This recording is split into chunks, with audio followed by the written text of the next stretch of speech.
Hello everybody, welcome back to HardReset.Info channel. In today's video, I'll show you how to easily manage trigger settings on your GameSir G8 Galileo.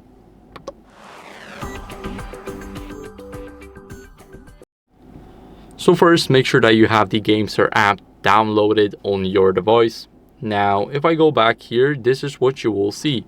Now, you need to click on your GameSir, make sure that it's connected via the USB-C on your device.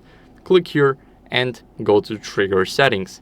Here, as you guys can see, you have the trigger dead zone, so you guys can choose the dead zone of your trigger. As you guys can see, we can put it like that, and now whenever I press the left trigger, it will work from, let's say, here.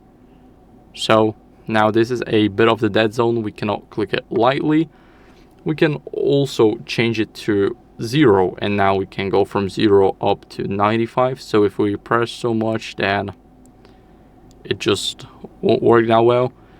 Here we have the dead zone. We can of course adjust it however we want.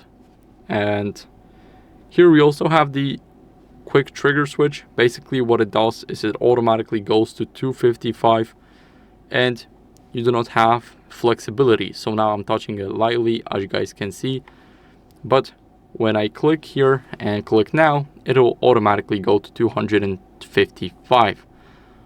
So if you want a real immersion in games, if you want to feel like you're actually playing the game, then I recommend turning this off. Of course, it works for both of those triggers. Now, as you guys can see, I press them lightly and they already go to 255. But once I disable this, as you guys can see, we can actually change it. But first, I need to adjust the dead zone right here. As you guys can see, now we can press lightly and feel like we are in a game. So for an example, if you want to play drifting games with it, then here you can add some throttle. Here you can brake and it will feel way more immersive. So that's how you guys can easily set this up. I hope this video was helpful. If it was, then leave a like, subscription and a comment, and I'll see you in the next one. Bye.